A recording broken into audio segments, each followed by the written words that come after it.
Police जे PC अज़ीज़ टिंडो ऐं police station टिंडो बागो SHO जो छॾियल वांटो बबलू माली जंहिं प्राइवेट कार में अची सलमान खोसो खे खणी उन जे पियल रोक रक़म घुरे सलमान जे हथ में 10 सफ़ीना पुड़ियूं ॾेई फोटू कढण खां पोइ 15,000 वठी आज़ाद कयो।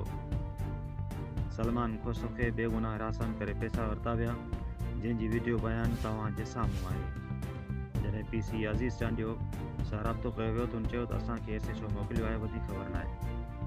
बबलू सां राब्तो कयो वियो जंहिं चयो आउं पुलिस में न आहियां, आउं पंहिंजे घर आहियां। सान्यावंदनि जे साम्हूं ही वीडियो रखिजे थी। यादि रहे इन बबलू नाले शख़्स जे सॼे शहर में मंथली मुक़ररु आहे। अगरि जे सलमान ॾुआरी हो त पैसा वठी छो छॾियव? जे बेगुनाह खणी हिरासत करे पैसा वठणु रोज़ जो मामूल बणियल आहे।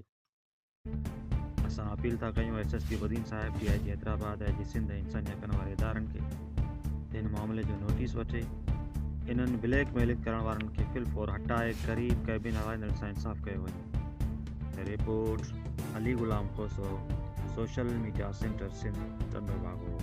उन खां पोइ यकदमि मूंखे कार में खणी मुंहिंजो मोबाइल कसे वञे मूंखां ऐं केबिन में मुंहिंजा पैसा 6 खां 6.5 रुपया पियल हुआ उहे बि कढिया अथनि। हीअ का इंसानियत कोन्हे।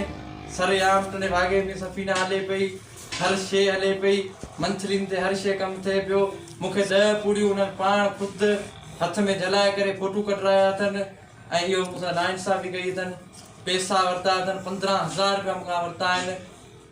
बबलू सां गॾु अज़ीज़ टिंडो मूंखां 15,000 रुपया वठी करे